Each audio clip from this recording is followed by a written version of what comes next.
And so at age 16, I passed the state insurance salesperson exam, became the youngest licensed insurance salesperson in the state of Washington, never sold a policy.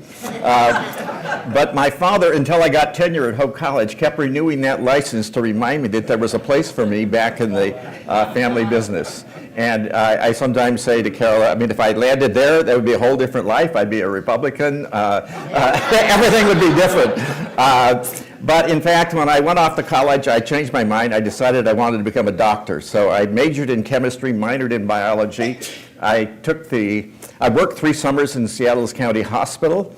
I took the medical college admissions test. I half completed my applications to the University of Washington and Oregon medical schools, but I never mailed them in because as I was completing my junior year and about to get married that summer, I decided instead I wanted to become a professor, that would be cool, to be a professor at a place like the Hope-like school that I had attended. And I knew it wasn't going to be chemistry, so I looked around at what I had done and thought back to the one psychology class I had had back in my first year and how much I'd enjoyed that, and almost on a lark decided to go into that field, took a few more courses, and on the strength of my science background was admitted to a science-oriented psychology program. I didn't know much about the field, but I told them that I was interested in personality psychology. So I attended the University of Iowa for graduate school, and my first conversation with my advisor there, he patted my knee and said, "Well, Dave, the person we had in personality just left, so we've moved you into social psychology." And so that's the kind of the providential story of how I became a social psychologist, which turned out to be a much more fruitful place to be. And also, my good fortune, my mentor got me engaged in the ground floor of a particular research puzzle, different subject, but I could tell you about it, that turned out to be fruitful and that led to invitations to have some interesting experiences, including attending a small research seminar in Germany, where by the seating lottery, I was seated next to another much more famous social psychologist, who the following January was invited by McGraw-Hill to participate in authoring a social psychology textbook. And he said, "No, but you should call David Myers at Hope College." If he hadn't mentioned my name in that conversation on that 1979 January day, nothing that I'm going to tell you about going forward would have happened. And so that was, for me, a very providential event. Because doing that research led to an opportunity to write that textbook and then an invitation to write introductory psychology textbooks. And that reporting on psychological science has led to some spin-off general audience trade books on various topics, to several hundred essays, many of which now appear on a blog that's publicly available to you if you're interested.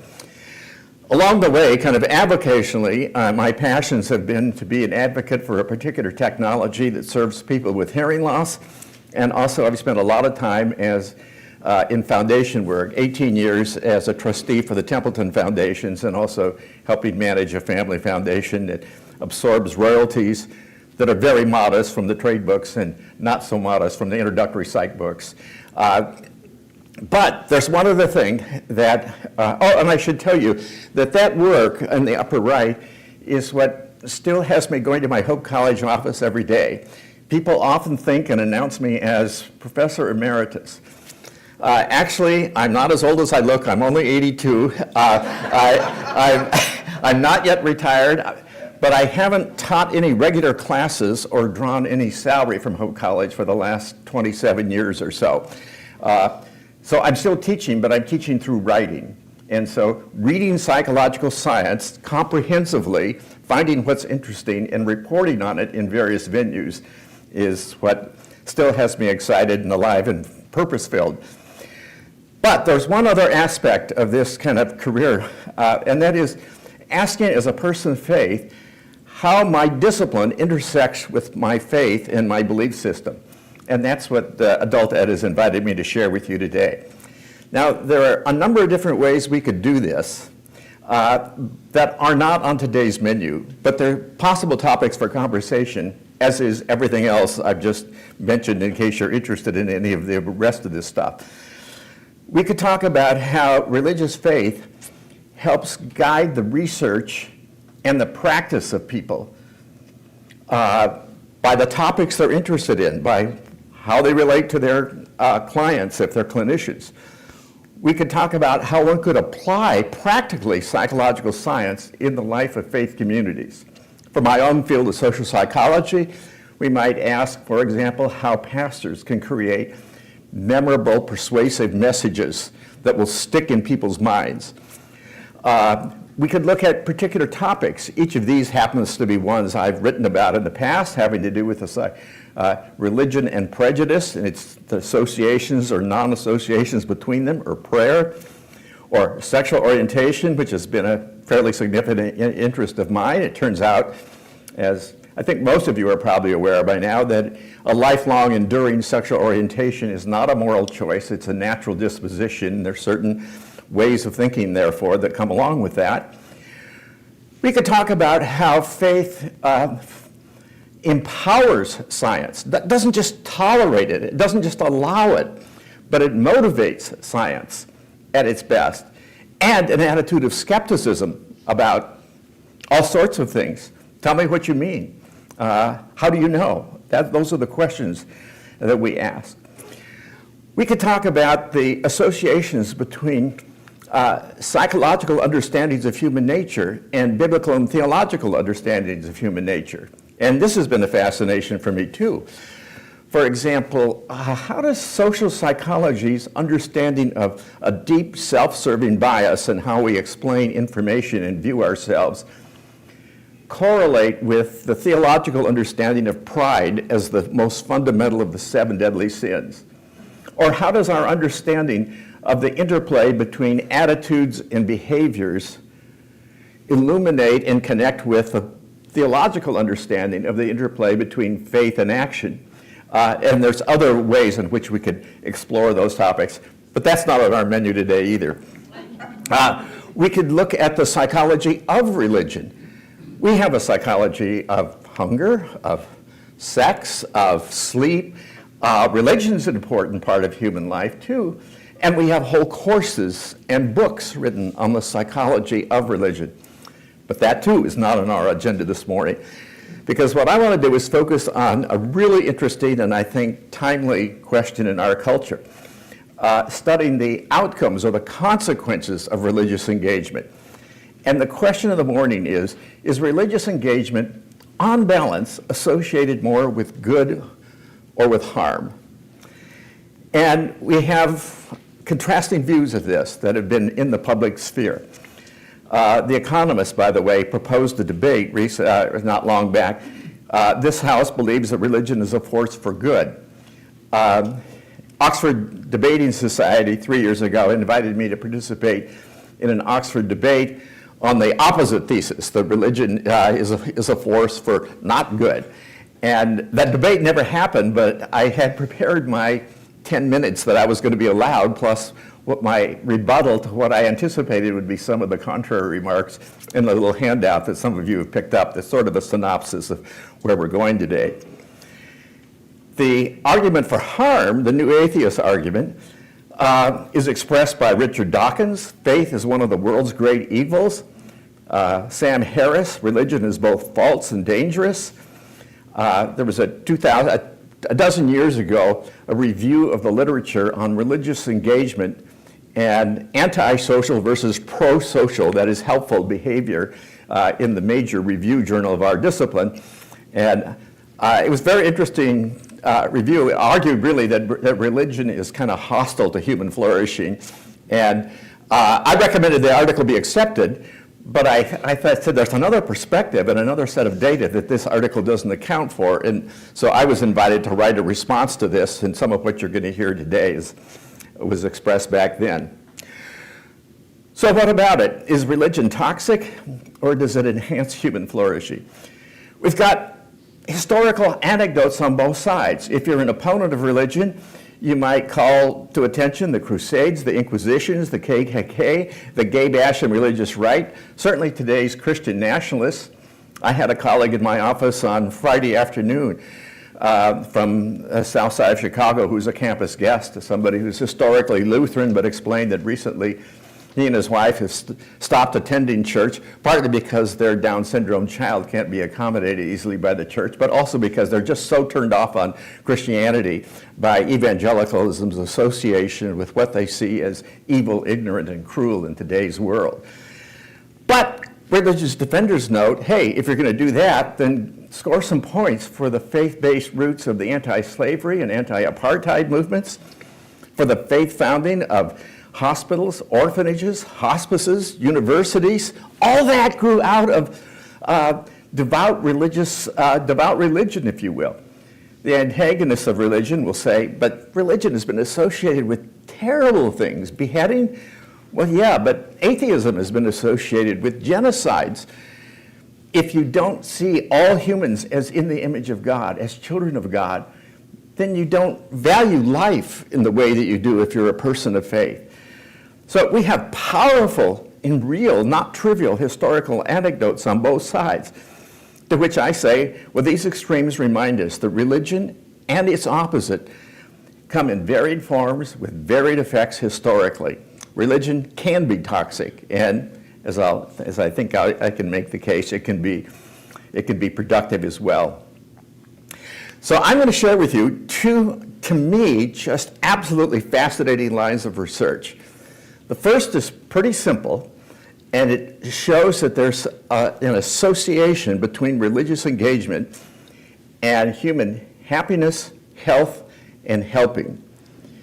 But then the story gets a little more interesting in the second chapter, if you will. First, let's look at religion's association with happiness. Now here again, we have contrasting ideas. Sigmund Freud saw religion as an obsessional neurosis that leads people to live sexually repressed, uptight, unhappy, miserable lives. Christopher Hitchens, the new atheist, said religion does not make its adherents happy. Richard Dawkins, in front of a bus, there's probably no God, now stop worrying and enjoy your life. You'll be happier if you give up religion. And then we have St. Paul say that the fruit of the Spirit includes joy. Joy, joy, joy, joy, down in my heart. So which is right? We have mountains of data that's pertinent to this empirical question. First, let me go back in time. The Gallup organization for some years has studied religion around the world. And in one of their former studies, they would ask Americans, do you believe in God? Do you attend worship? Do you pray daily? People who would answer like 3 or 4 of these questions in the pro-religious direction were classified as high in spiritual commitment. Those who said, no, no, no, I'm not religious at all, were low in spiritual commitment. They also asked them how happy they were.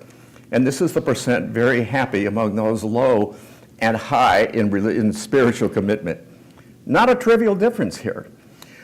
Or Gallup, by the way, surveys about 1,000 Americans a day, about 350,000 a year across the 50 states. Here's from a dozen years ago, data from about 350,000 people for 1 year. First of all, you can see on the x-axis showing the frequency of religious engagement from never to more than weekly. And then we have the blue line is the number of negative emotions that they had experienced on the previous day. And as you can see, the more frequent the religious attendance, the less frequent were negative emotions. The more frequent religious attendance, green line, the more frequent were daily positive emotions. So positive emotions are associated with religious engagement. Gallup, in fact, said very religious Americans are doing very well. They have higher overall well-being, they lead healthier lives, they're less likely to have ever been diagnosed with depression. They also aggregated data from some 680,000 Americans over a 2-year period. And they constructed a well-being index to kind of quantify kind of human flourishing in various ways, and reported that those who were very religious scored notably higher in psychological well-being than those who were less religious. I could show you a lot more such data, and I will before I'm done, but it's merely a correlation. Does religious engagement cause happiness, or maybe are happy people more likely to be here, whereas depressed people are sulking at home this morning, they didn't come out, and they're sleeping in on the daylight change Sunday. Well, we have some data that are relevant, for example, from a longitudinal study. Longitudinal studies track lives through time. One study has followed 12,000 Germans over 20 years. And one of the things they found is that individuals who became more religious over time record long-term gains in life satisfaction thereafter, while those who become less religious record long-term losses in life satisfaction. Thus, religious beliefs and activities can make a substantial difference to life satisfaction. Become more religious, and then you'll become more contented, if you will. So, first, there's lots of data showing an association between religious engagement and self-reported well-being, happiness, or life satisfaction. What about health?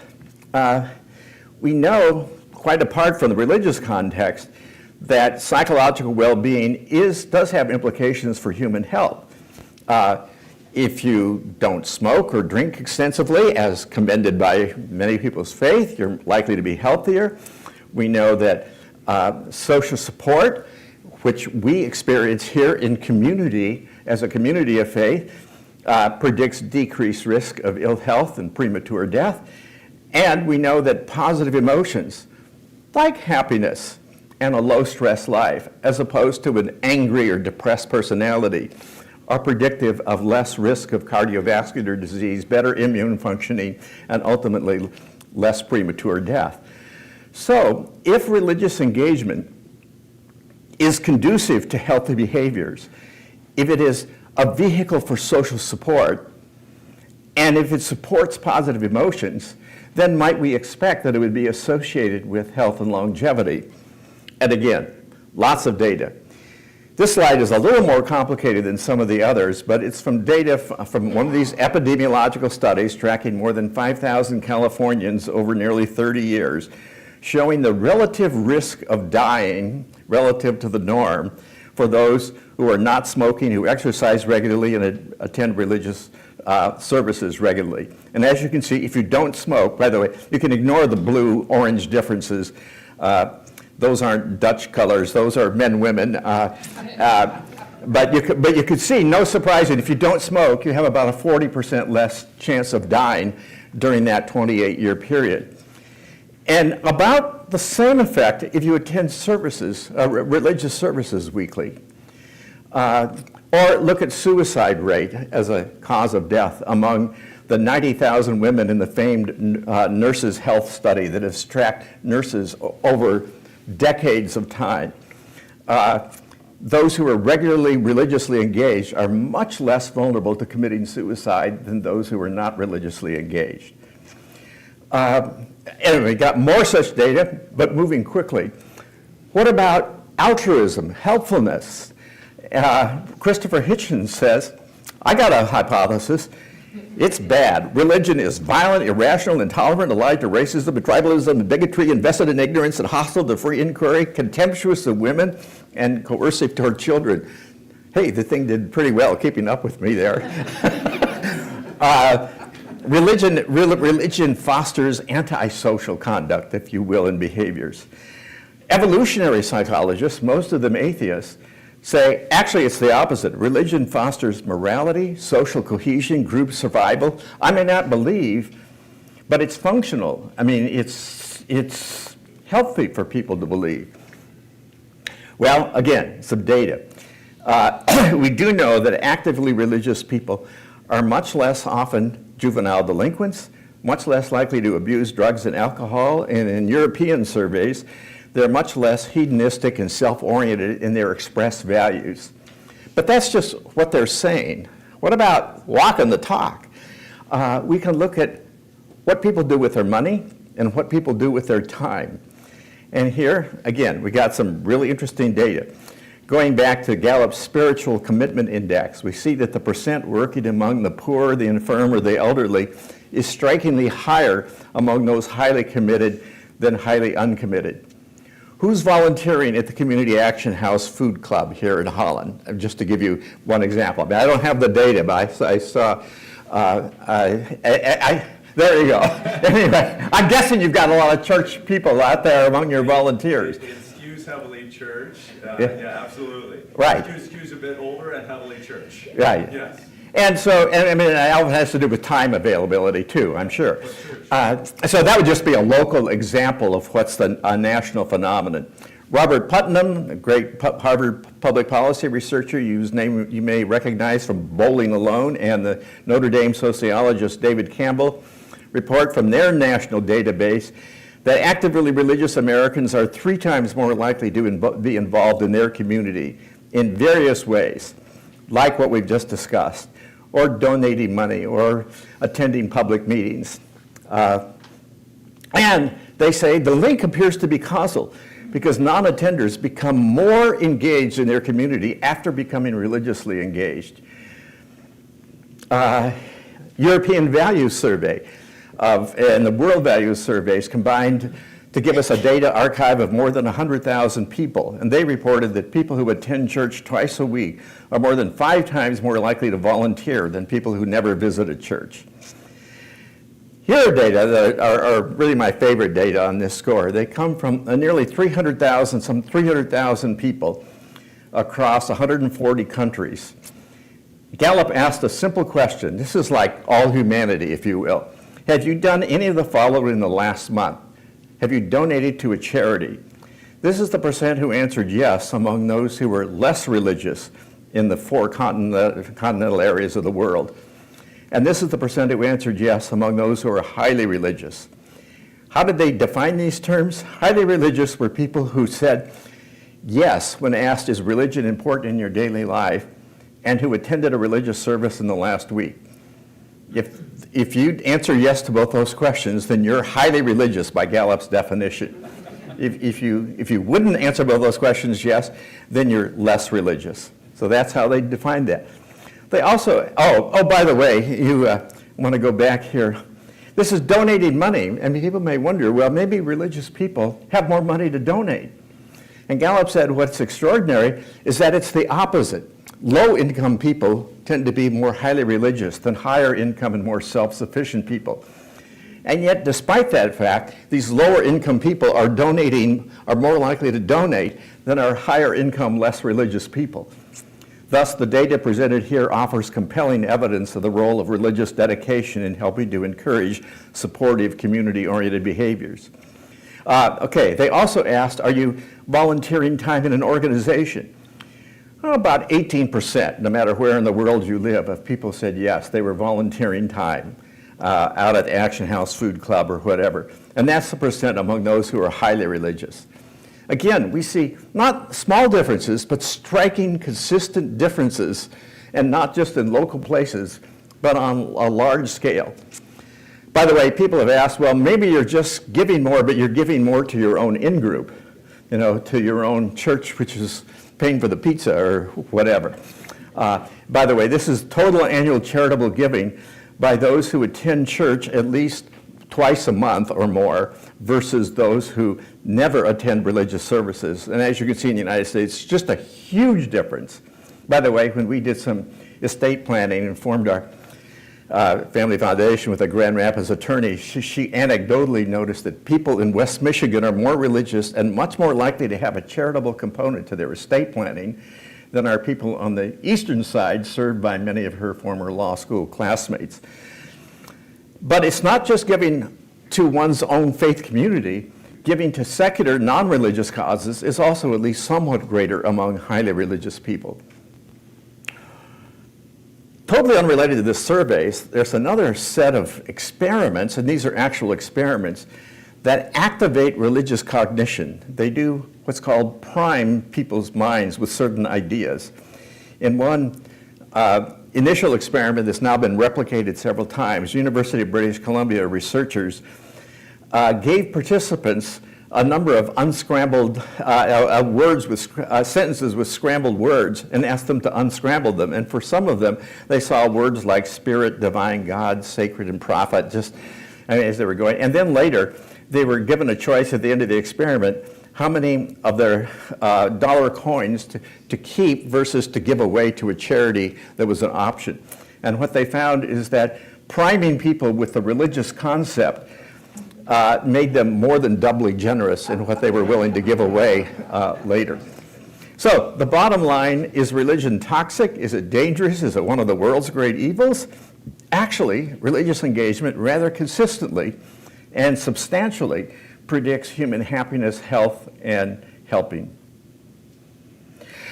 So that's kind of the first part of the story, and it would be fun if the lesson could end here, but there is more to the story. By the way, Voltaire recognized this. I want my attorney, my tailor, my servants, even my wife to believe in God, even though I don't. Then I shall be robbed and cuckolded less often. There's a book, An Atheist Defends Religion. I don't believe it, but I think humanity's better off with it. My colleague friend John Haidt, whom some of you know from his books like The Righteous Mind and more recently The Anxious Generation, once suggested that he as a Jewish atheist and I as a Christian, but both of us believing in the functionality and the positive outcomes of religion should do a joint presentations together. Because the evidence is that the more religiously engaged people are, the greater is their human flourishing, their health, and their generosity. But there's another fact. That's a fact. I think that's an indisputable fact. And you don't have to be a religious person, and people who are irreligious totally embrace this reality. But that's just one fact. The other fact is that, as this anti-religious sociologist from California has argued, the least religious nations, and I'll extend this to states, are also the most healthy and successful. That is, if you calibrate by rates of religious attendance, for example, the religiosity of different countries or of different states, the more religious the place, the worse off people are in almost any way you can name. Just yesterday, I was reading an interview between the Atlantic New York Times columnist Pete Wehner, devout Christian, who's been our guest here at Hope Church a year ago, interviewing the self-described gay Jewish atheist John Rauch, who has a new book about the functionality of religion. And John is actually making the case for religion, even though he's not a believer. And Pete Wehner, trying to play devil's advocate, says, but what would you say to people who would argue, you make this point in your book, that there are countries like Japan, the Scandinavian countries, which are not Christian, but by any metric, they're just doing great. So how does that all fit in? And indeed, the fact is that people in religious countries and religious states are less satisfied with their lives. They die sooner, they smoke more, they commit more crime, they have more teen births. Think of it this way.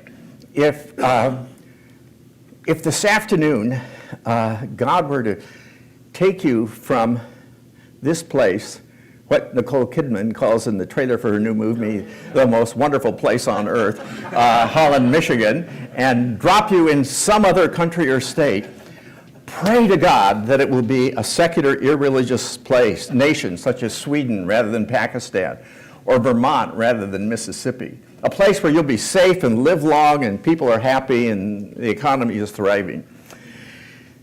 Let me show you an example. Here's data I harvested from the Gallup World Poll from 100 people in 152 nations, asking them first that simple question, is religion important in your daily life?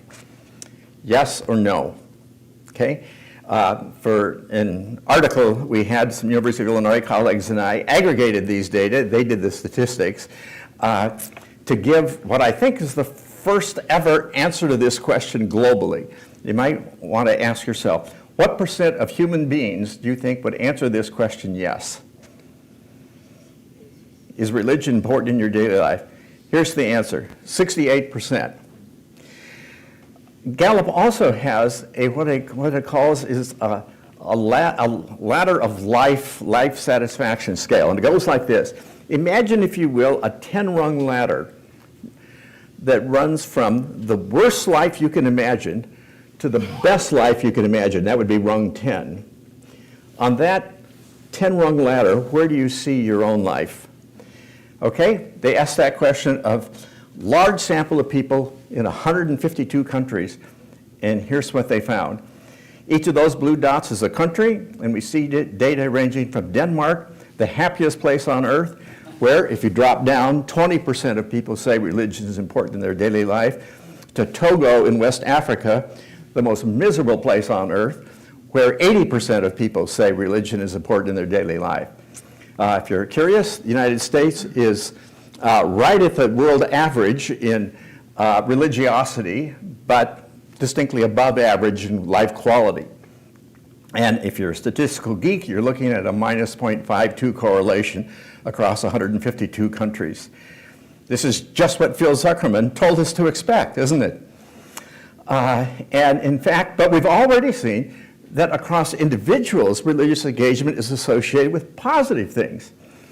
So I've called this the religious engagement paradox, and this is kind of like the second chapter of our two-chapter lesson here today, because it is true that religious engagement correlates negatively with well-being across places, but positively across individuals. In other words, irreligious places and religious individuals tend to be flourishing. Okay? Now let me show you some examples. And once I started looking for this, I found it everywhere. First of all, let's look at it across American states. It's not just true across nations. Gallup gives us the religious attendance rate for every state. They're gathering so much data, 350,000 a year, that they can tell us in Mississippi what percent of people attend church weekly versus in Oregon or whatever, okay? So that's the x-axis. And they also constructed an emotional well-being index. So we have the emotional health of people in the 50 states. And here they are. There's a modest negative correlation such that the more religious the state, the lower is the well-being of people in that state. Just what Zuckerman and the New Atheists would predict. But we also have data gathered out of the University of Chicago from what's been called the National Opinion Research Center, doing the annual General Social Survey of 64,000 people over the last half century, asking them, how often do you attend religious services? And taking all things together, how would you say things are these days? Would you say you're very happy, pretty happy, or not too happy? This is the percent very happy by religious engagement. As you can see, it's a huge difference from 25% very happy Americans among those never religiously engaged to 47% among those attending more than weekly. What about life expectancy? That's a strong negative correlation. If you live in a religiously engaged state, people die sooner than in secular states, in Alabama than in Vermont, for example. But we also have data on life expectancy as a function of religious engagement, showing us that in one national epidemiological study, again tracking lives through time, more than 20,000 Americans, people who are actively religious have a life expectancy that's as much greater than those who never attend religious services as do non-smokers compared to smokers. Although smoking is part of the difference between those two groups because smoking is associated with not non-religious attendance. And in fact, we can see this here in smoking data. People in highly religious states, which tend to be the states of the South, smoke more than do people in irreligious states. Utah, Mormon Utah, as you can see, is an exception, being highly religious and low in smoking. But and by the way, if we look at clusters of states, here's the West Coast states. You can see they're all lower in religious adherence than the states of the South. On the vertical axis, we have smoking rate. The West Coast states are all less likely to be smokers than our states of the South. So the more secular West Coast states are healthier places. Your body may be the temple of the Holy Spirit, but it's the secular people who act like it is. And then we have, across individuals, however, the paradoxical result that actively religious people smoke less than people who are not religious, okay? So people in highly religious states smoke more, but highly religious individuals smoke less. Now, by the way, I don't know if you're geeky at all, but to a person like me, once I get fed data like this, I just keep looking for more and more and more. And no matter where I look, I find it. So what about the crime rate? The religious attendance rate of a state predicts crime rate. The more religious the state, the higher the crime rate. But we also, and we can see this again comparing the West Coast states to the states of the South. States of the South all have higher religious attendance and higher crime rates than the secular and safer West Coast states. And yet the arrest rate among individuals is lower among those who are highly religious than it is among those who are not religiously engaged at all. I could show you more examples, teen pregnancy and so forth, but it's enough, and I want to save time for you to have be able to ask some questions and make some comments. So what have we seen? We've seen that the more religious the place, the lower is the quality of life, is human flourishing by all these different indices in that place, that country or that state. And yet, the more religious the individuals, the greater is the human flourishing in that place. The Nobel laureate Princeton economist Angus Deaton and his psychologist colleague at Princeton, Arthur Stone, independently in 2013 stumbled across this very same phenomenon and were puzzled by it. Why might there be this sharp contradiction between religious people being happy and healthy and religious places being anything but? Well, there has to be some confounding variable here that's accounting for these paradoxical results.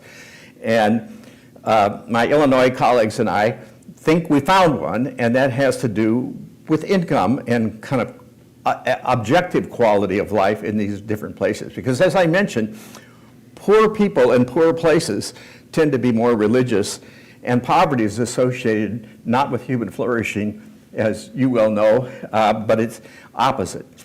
And so what we've, again, found is, we're looking across countries now from the Gallup World Poll data.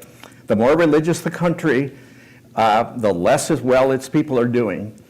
But let's control for income, because income is confounded with the religiosity of a country. People in Pakistan are more religious than people in Sweden, but they're also poorer. So let's statistically extract the income effect and then see what's left of the religion well-being correlation. And what we found is that it totally eliminated the negative correlation. It flipped it to modestly positive. And so we think we've at least partially resolved the paradox of these different findings. By the way, you may think this is just like really weird, but there's actually a number of other ways in which individual and collective data tell very different stories. For example, who's happier, liberals or conservatives? Well, it turns out to be how you ask the question. People in liberal countries are happier than people in conservative countries, but conservative individuals are happier than liberal individuals. Or how about this one? Who searches more online for the word sex? Kara McInnes, a Canadian researcher, published these data showing that there's a positive 0.5 correlation between the religiosity of a state and the frequency with which its people search for sex on Google. I wrote to her, I said, that's very interesting. I wish you could do a follow-up and tell me what the correlation is across individuals. And I predict you'd find something different. And some months later, she wrote me back, she'd done it, and sure enough, highly religious individuals search for sex less than do people low in religiosity. Yeah, I know, it's crazy, but it's cool. Or what about this? Are rich people more likely to vote Republican or Democrat? Now, set aside this last presidential election, which was an anomaly in this regard. Think historically. Who's more likely to vote for Romney rather than Obama in that election? Rich people or poor people? Well, as you'd expect, over most recent elections until the last one, high-income individuals have voted Republicans, who tend to want to lower taxes for rich people. So that makes there's some self-interest in doing that. And yet, low-income states vote Republican. So again, we get the paradox. Poor states and rich individuals historically have voted Republican. Or who experiences the greatest meaning in life when asked about their sense of purpose and meaning? It's people in poor countries and it's rich individuals. So we have a whole list of these, and I could tell you about more, and they add up to what's called the ecological fallacy. And ecological correlation is almost certainly not equal to its individual correlation. That means, simply put, how we ask the question with aggregate or individual data can radically change the answer we get. So beware, partisans on both sides can pick their data to make their point. If you want to make religion look bad, like Phil Zuckerman, compare countries, or I'd compare states for that matter. If you want to make religion look good, compare individuals. Now we can ask, okay, but what's really the true answer? I mean, which one of these things tells us the most important life lesson? And I think, especially after controlling the income and seeing that totally destroys the negative correlation between religiosity of a place and the well-being of its people, that it's the individual data. Life is lived at the level of individuals. So we're going to have some time for questions now going forward, but let me just ask, as a kind of starter question, and then we can move on to other questions, why do you think across individuals there is this positive association between religious engagement and well-being? Does your religious engagement, you're here, so you're highly religious people, contribute anything to your well-being? Does it make a difference? If so, what is it about being religious that is predictive across individuals of human health and happiness and generosity? And just before I suggest some answers, I just wondered if those with a microphone could just pop around, just real quick, any quick ideas? Don? Gratitude. Gratitude, okay. Significance and existential value purpose. Okay, it's great. Other ideas? What is religious? Why does religious engagement correlate with anything?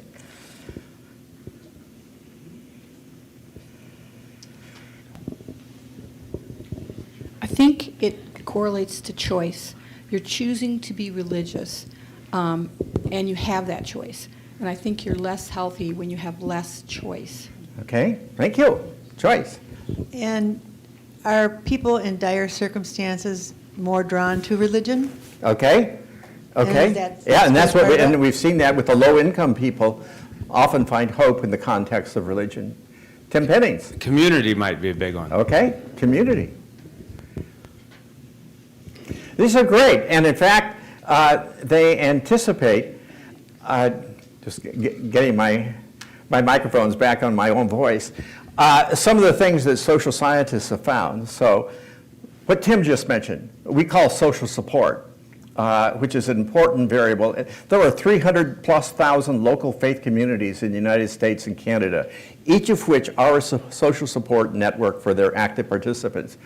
When something bad happens, there's a death Jim recently experienced, we're here for you, or we should be if we're doing our communal work well for one another. And when good things happen, to celebrate at baptisms or whatever, we come together in community.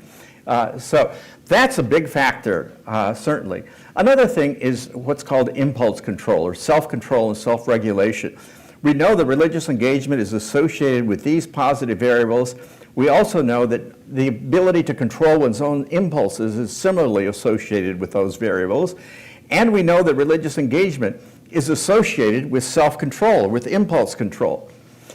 Having a life of significance, a sense of purpose and meaning that's greater than self, often is cultivated by one's religious engagement. And we do know, independently of religion, that people who have a strong sense of life, meaning, and purpose more often report a high level of well-being.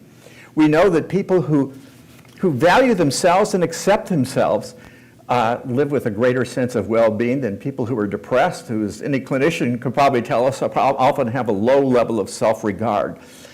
The good news of grace is that what's ultimate in this universe accepts us and values us just as we are, which can be a ground for our own self-acceptance. We know that people who are deeply depressed tend to be also intensely self-focused, whereas people who are focused not on themselves but on things and people beyond themselves live with greater joy. And that mandate to focus on something bigger than self is certainly part of what we hear from our pulpit on many weeks. There's also research on what's called how people manage the terror of their own awareness of their own mortality. And we have various mechanisms for coping with that awful knowledge that we are going to die someday. If you live with the hope that in the end, the very end, all shall be well, and all shall be well, and all manner of things shall be well, does that help you cope with not just the terror of your mortality, but with the discouragements and the devastations of your life in the short term? These are some of the things that have been postulated to account for the positive associations between religious engagement and individual well-being. So we've seen religion has both perverse and beneficial associations. Irreligious countries and states are flourishing until we control for income and education level in those places. But across individuals, religiosity correlates with a lot of good things that I've named and some others that we haven't had time for.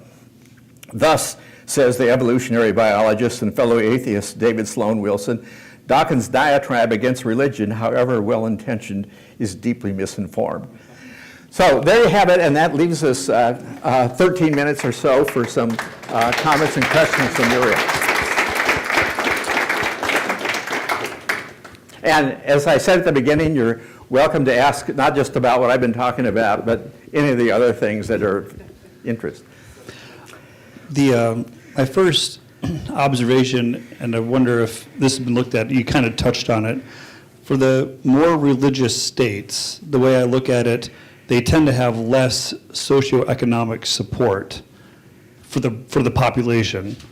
And I wonder if you have all these religious people in the state, assuming they're the ones maybe in the legislature, represented in the legislature, hopefully that's the case. Right.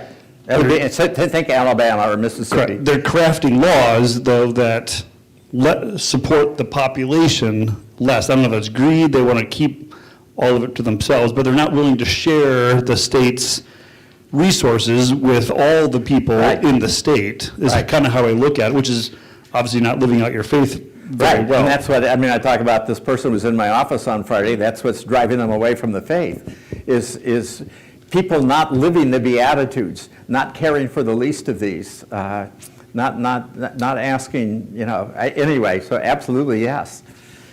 I have to say, being at this church is so much fun. Okay, so a 20-second anecdote and then a sincere question.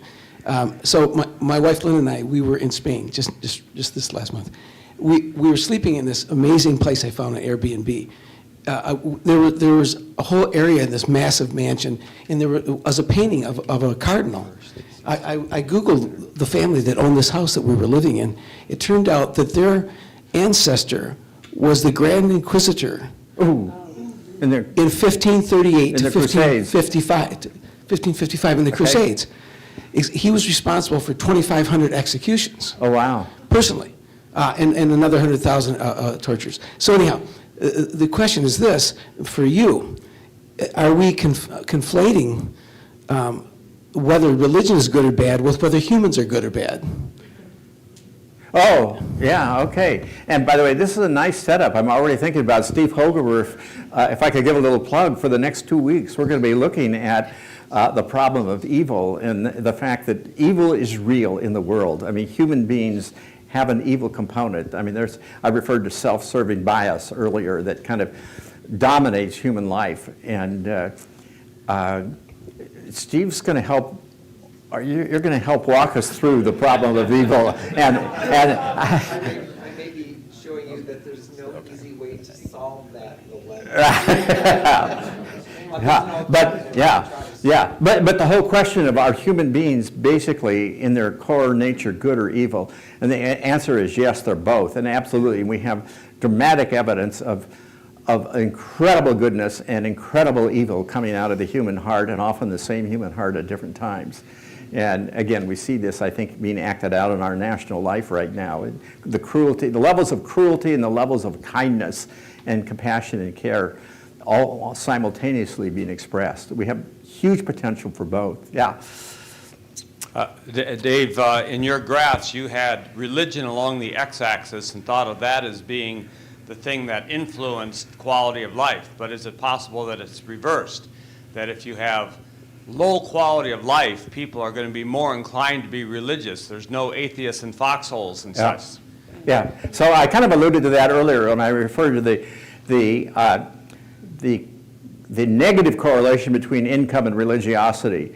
People who are high income and in high income countries tend to be more self-sufficient and also then tend to be less religious than people who are lower income.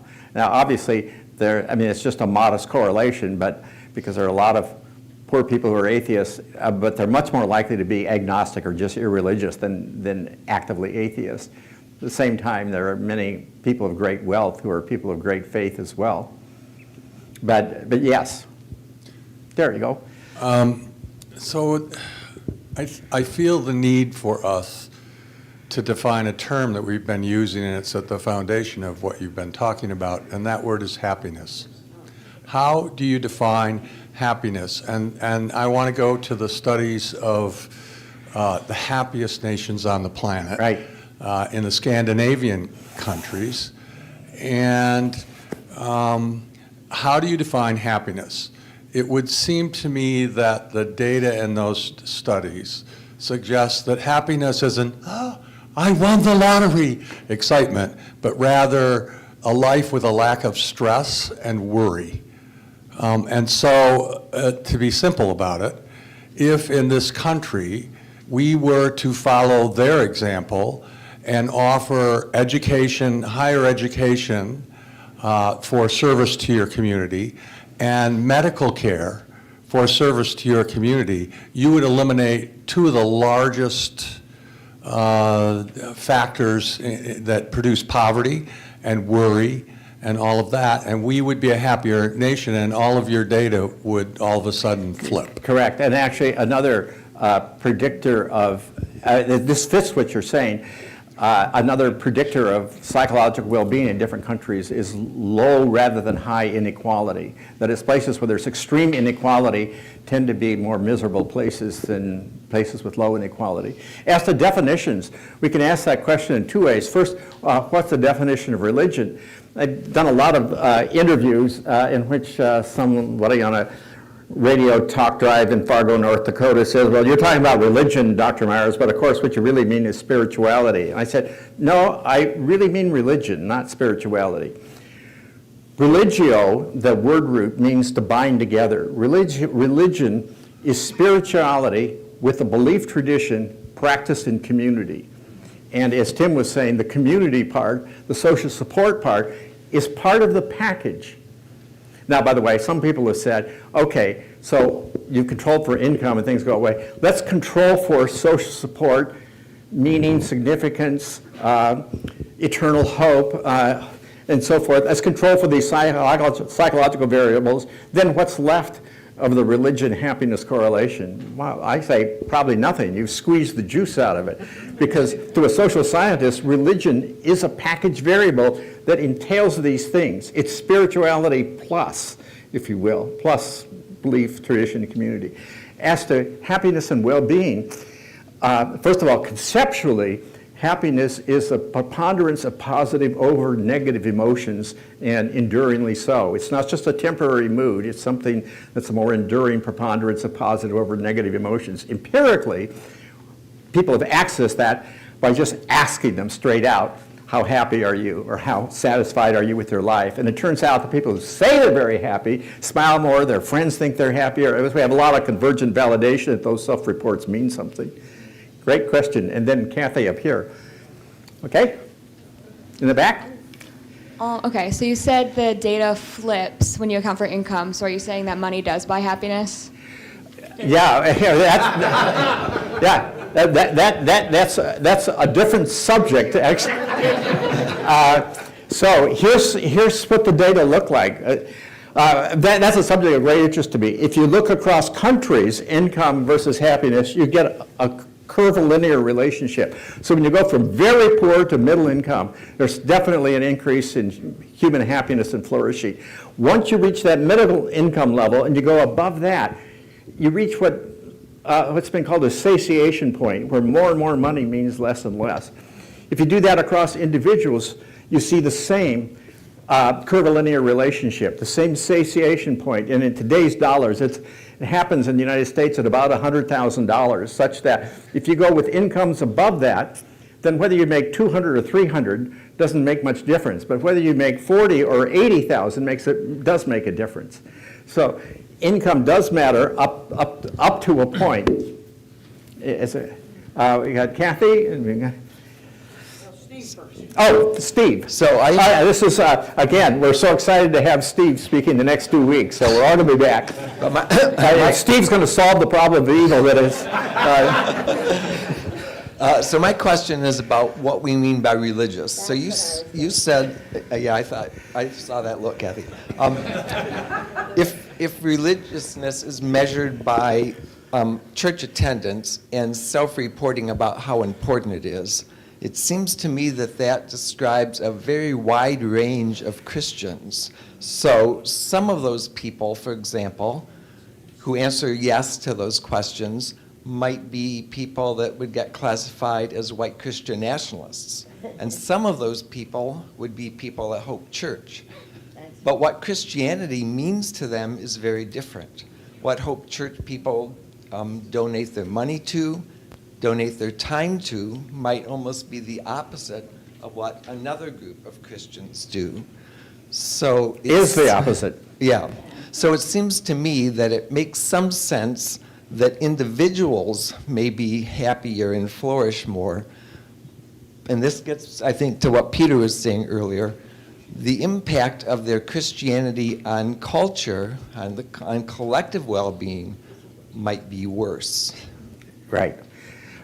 So again, we get back to the definition of religion. By the way, in the psychology of religion, we don't just study religious behavior or commitment, but also religious affect, religious belief. We haven't even gone to that. By the way, my colleague Daryl Ventongeren, who's spoken here about the new religious nuns, says that of self-described evangelicals, and that's become more of a cultural as well as a religious term, 41% don't really believe in the divinity of Jesus.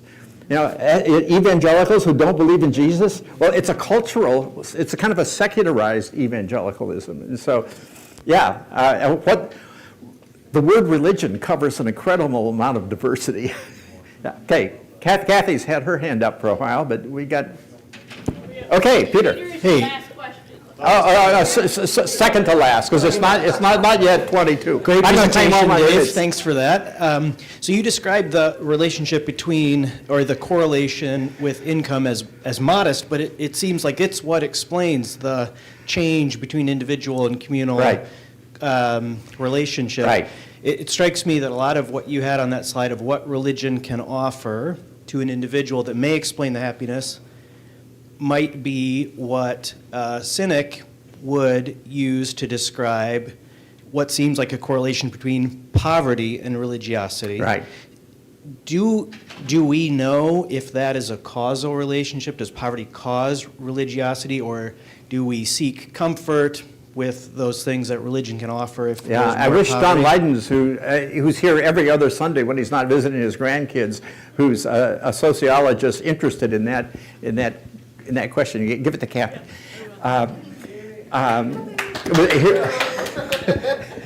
Here to speak to that.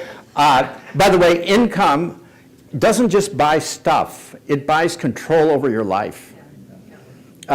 You can own a car and determine when you're going to go places and when you're going to come home. I mean, and it entails a little less stress in your life as well as material possessions. So it's not trivial. It's important to a point. And by the way, if you survey, and this has been done, 2,000 millionaires who are a varying level of wealth, but they're all millionaires, the more money they have is uncorrelated with their greater happiness. So if you've got $2 million, you're probably happy. If you have 10 million, you're probably no happier. So loss of control makes you more religious? Yeah, well, yeah. So it's because you want somebody to control you. Okay. Help you. Kathy Brownson, who has been my editor and a third hemisphere of my brain for 26 years or so, gets the last question. Thank you. It's about definitions again. I thought Stephen was going to use that word that I want a definition for. He used religion. I want to ask about religiosity, because the definition, when I look it up, it can be either, what I think of it as is piety and a little bit overboard. Okay? Having religiosity. Kind of wearing your religion on your sleeve? Yeah, and having to do the right things, Right. and going to church. Right. And, Right. all that. So That would be part of religiosity, yes. Yeah, okay. Sorry, you don't All like right. that, that's what it is. But being a PK and knowing so many other PKs, religiosity, making you go to church when you don't feel it, or, that kind of thing. Right. And also I think of families who, or whole cultures who insist on following the religious rules. Right, that's, And sure. those families are miserable. And some people, are even killed. But anyway, what I prefer to religiosity is religious involvement. That's all I was going to say. Oh, okay. But, And I'm sorry I didn't say that in my editing. okay. Okay, Jane wants the mic back, so we could talk more, but I see the floor. Thank you, David. Thank you. Thank you. Thanks.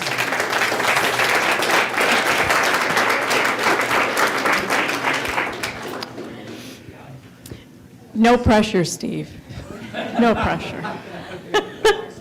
But for the next 2 weeks, Steve will be on board. Next week, talking about the problem of evil. And the week after that, how is God at work in the world? And I want to give you a quick heads up that on March 30th, the week following Steve's two presentations, Lighthouse Immigrant Advocates and Frontera de Gracia, with our RCA missionary Angel Lopez, will be here. And on March 30th, we will not be live streaming, and we will not be recording due to the sensitive nature of the discussion. So just a heads up for that. But thank you. Thank you all for today.